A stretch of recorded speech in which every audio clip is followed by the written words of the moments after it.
Düşün. Xahiş oldu. Xahiş oldu. Yəni niyə qanun qadağan edir? Xahiş oldu. Düşün zəhmət. Yox, qanun qadağan Hansı qanundan deyil bu?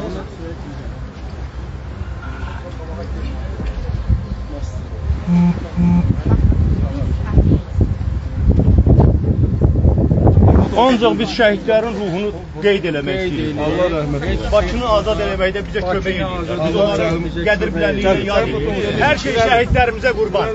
Gedəyik. Bir millət biz öz qabiliyyətimizi yerinə yetirdik. Türkiyə baxacaq. Biz öz qabiliyyətimizi yerinə yetirdik.